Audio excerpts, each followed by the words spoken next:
Insights. I'm your host Preeti, and today we are diving into the idea of the new global citizen, not just as a concept but as a strategy. What does it mean today for ultra wealthy individuals to live beyond borders, legally, financially, and strategically? Joining me is Alban Jerome. Alban, it's great to have you back. Thank you, Preeti. This is such an important topic and an evolution on how we think about wealth today. The global citizen of 2025 is not simply someone who travels often and owns properties in multiple countries. It is someone who has made jurisdiction flexibility part of their wealth defense strategy. They have moved beyond seeing citizenship or residency as a static item. Instead, they view it as a dynamic asset, like a well balanced portfolio of passports and residencies designed to optimize for mobility, tax, and continuity. We're increasingly working with families who want not just financial diversification, but also legal and lifestyle diversification. Because where you are taxed, where your assets sit, and where your children go to school are no longer necessarily the same place. And that separation is very much by design. Well, let's talk about data. What does global wealth migration really look like in 2024? Well, Preeti, it's accelerating. The data backs it all up.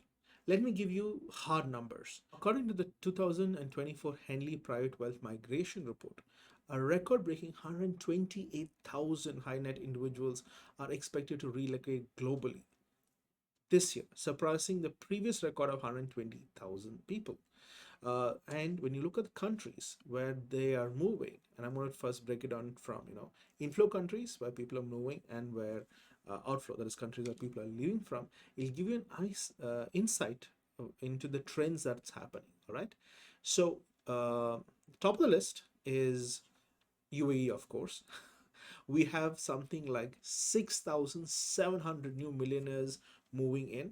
The United States is expected to bring in about 3,800 millionaires. Singapore is a close second, third, sorry, at 3,500. And then we have Australia, which is bringing another, attracting another 3,200. Switzerland's about 2,500. Countries like China and India are actually losing a lot of these individuals, with China losing something like 15,000 plus millionaires. United Kingdom is losing a close second at 9,500. India is losing about 4,300. Russia is losing about 3,000. Brazil is losing about 1,200. And these numbers reflect a significant shift in global wealth distribution and power dynamics. So, this is not panic migration, it's proactive positioning. Yes, exactly. The new global citizen is not fleeing, they're engineering sovereignty. They're choosing where to be taxed, where to raise their children, and where their wealth will be the safest 20 years from now. We are actually advising a lot of clients in London, in Sao Paulo, uh, Lagos, Toronto, who are building mobility portfolios not for the next year, but for 2050. And that is the mindset shift that's happening across. The phrase zero global income tax sounds bold, but is that actually achievable? And more importantly, is it legal? Yes, absolutely. When done correctly, structuring for zero global income tax is not just legal, it is becoming the gold standard for clients managing international wealth. The key is to understand that taxation is tied to jurisdictional residency, not citizenship, except of course in United States, which traditionally has tax based on citizenships as well. But even that might be changing with the proposed US gold card in another few months. So the first and most important component where you live is your tax residency. Countries like the UAE, which don't have personal tax, income tax, capital gains, or inheritance tax. Then, of course, you had the Bahamas, St. Kitts, Nevis, and I think Bermuda too, which offer very similar zero tax regimes. Singapore uses a territorial tax system, which means only income remitted locally is taxed. So, with the proper legal and physical presence, a person can fully disconnect from high tax obligations and shift to a no or a low tax regime. And when the move is cleanly executed, your global income can be legally tax free under a proper full compliance, right? Now, the second thing is legal structures. This separates ownership from benefits. This is how you need to understand how assets are held. Residency is only one part of the equation. Without clean legal structuring, clients will always remain exposed. This is where we use Liechtenstein family foundations for dynastic wealth and cross generational control. And then we recommend Cayman STAR trusts, which offer discretionary control while shielding asset visibility. Then there's, of course, BVIs, New Jersey trusts.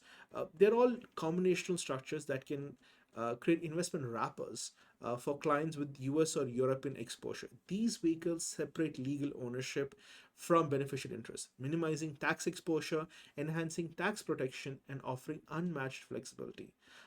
Then, of course, you have to account for your assets and capital flow.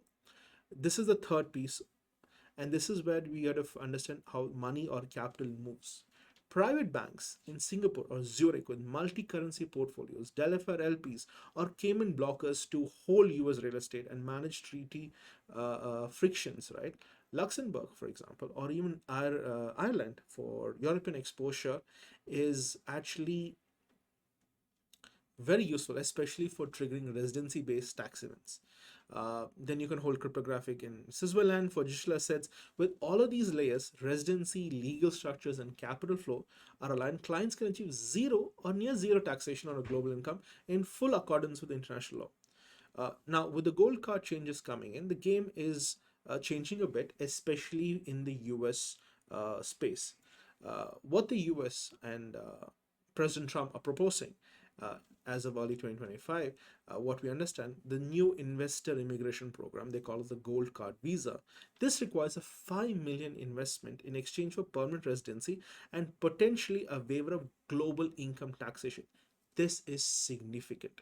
The US currently taxes citizens and green card holders on their worldwide income. One of the few countries in the world that does it.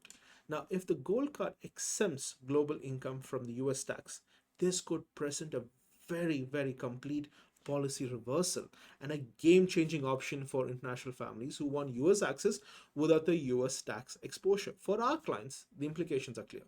If they're structured correctly, this will allow for US residencies without the IRS burden. It could open US to a lot of high net families who have historically avoided it due to tax friction. This would need to be carefully laid into pre existing investments, trusts, entities, and residencies, of course.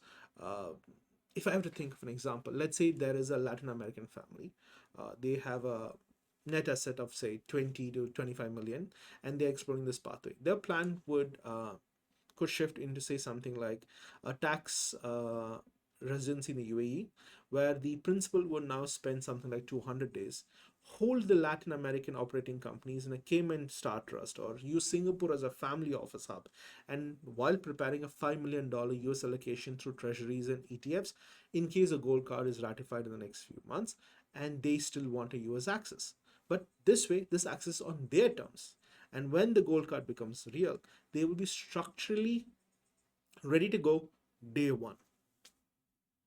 So the conversation is shifting from can I get US access to can I do it while preserving my global tax integrity? Exactly. So the old way was binary. Either you pay the US tax price or you stay out. The new way is when it's enacted could allow you to live in the US, invest in the US, educate your children in the US without become globally taxable. It would be one of the most strategic mobility levers available, but for those who pre-position their structures correctly. So, we have talked about structuring and tax, but let's step into something that feels more personal, which is lifestyle. Because for most clients, this is not just about tax strategy, it's about how and where they want to live, raise their children, and experience the world. What are you seeing from your clients in terms of how lifestyle influences these jurisdictional decisions? You're absolutely right, Preeti. For today's ultra wealthy, lifestyle is no longer separate from structure. In fact, lifestyle is becoming an on ramp to a judicial strategy. We're seeing a shift from static residencies to rotational living clients, splitting time between Abu Dhabi or Dubai for tax neutrality and infrastructure, Singapore for governance, banking needs, education for Portugal, or the south of France, where I mean, the weather's perfect most of the time there, and European access. The US for business continuity and for elite schooling opportunities, but not always as tax residents. They are designing their lives across these three, four jurisdictions, but only anchoring legally in one that gives them optimal tax treatment and asset protection. This separation, what we call jurisdiction identity engineering, is at the heart of what makes someone a global citizen. Well, that's such a shift in thinking. So instead of choosing where I live, clients are thinking about where I'm attached legally. Exactly. Now, let me talk about entrepreneurs, right? Especially very successful exited entrepreneurs who worked in the Middle East. Um, they are living in the UAE for tax neutrality reasons, but they want to invest their wealth, and they've kind of helped. We've set them family offices in London, Singapore. They are looking to set up a citizenship by investment in Granada for global visa access, and this gentleman is able to send his children to boarding school in Switzerland. He will also be investing in US commercial real estate very soon via Delaware LP that we set up, which of course is wrapped through a Cayman trust. Now, most people would say, okay, where does he live actually? But the better question we should be asking, where is he vulnerable? And thanks to smart structuring that we have done or recommending him to do shortly, the answer is nowhere. And how much this is lifestyle driven versus strategy first? Well, in most cases, Preeti, it's both. Clients want security, political and legal, access to markets, banking, education, and of course, the prestige, the optics of having a respected passport or a city base, right? And increasingly, when you look at this, uh, need this resilience built into their plans, the ability to pivot and move and choose again as the rules change is very, very common now. And we're seeing this post 2020. There's a change in global mindsets among these class of people. Wealth holders are asking, want their control without compromise. They start asking questions along the lines of, can I live this life I want in places I love without being trapped by tax, succession issues, or regulatory shift? And the answer is yes, but only with integrated planning.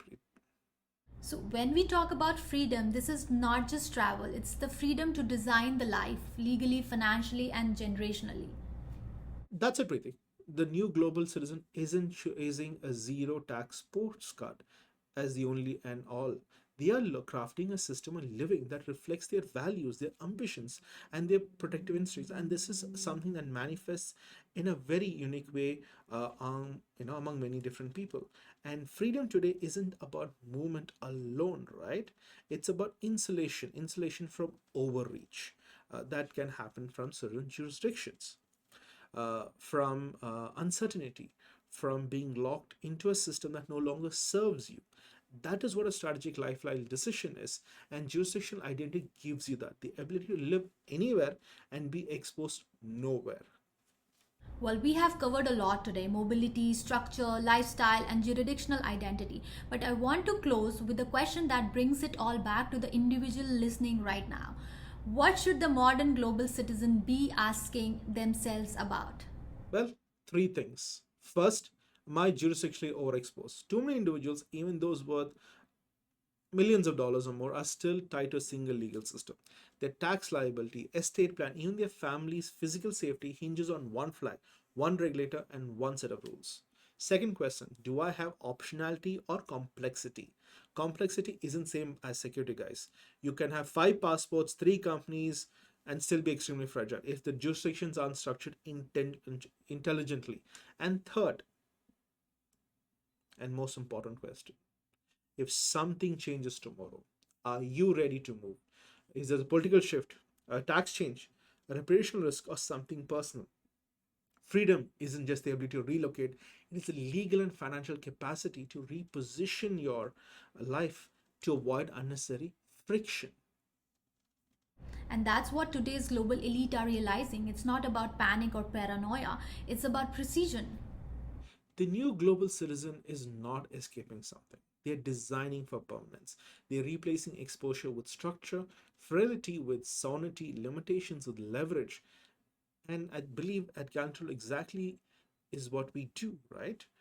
We are helping clients map their mobility, not just where they want to live, but where their legacy can thrive. And that's very important to keep in mind for a lot of these people. If you have listened to this episode and something stirred, a moment of recognition, a Quite question, then take it seriously. Ask yourself, where do I belong legally and is that still serving me? What would it take to own my freedom fully and structurally? Do I want a residency or do I want resilience? We offer what we call a global mobility diagnostic, a discrete strategic review of your current structures, exposures, and international options. To explore this with our team, visit galto.com or connect directly with your relationship advisor. Thank you so much for joining us on Wealth and Mobility Insights. Until next time, think structurally, move globally, and protect generationally.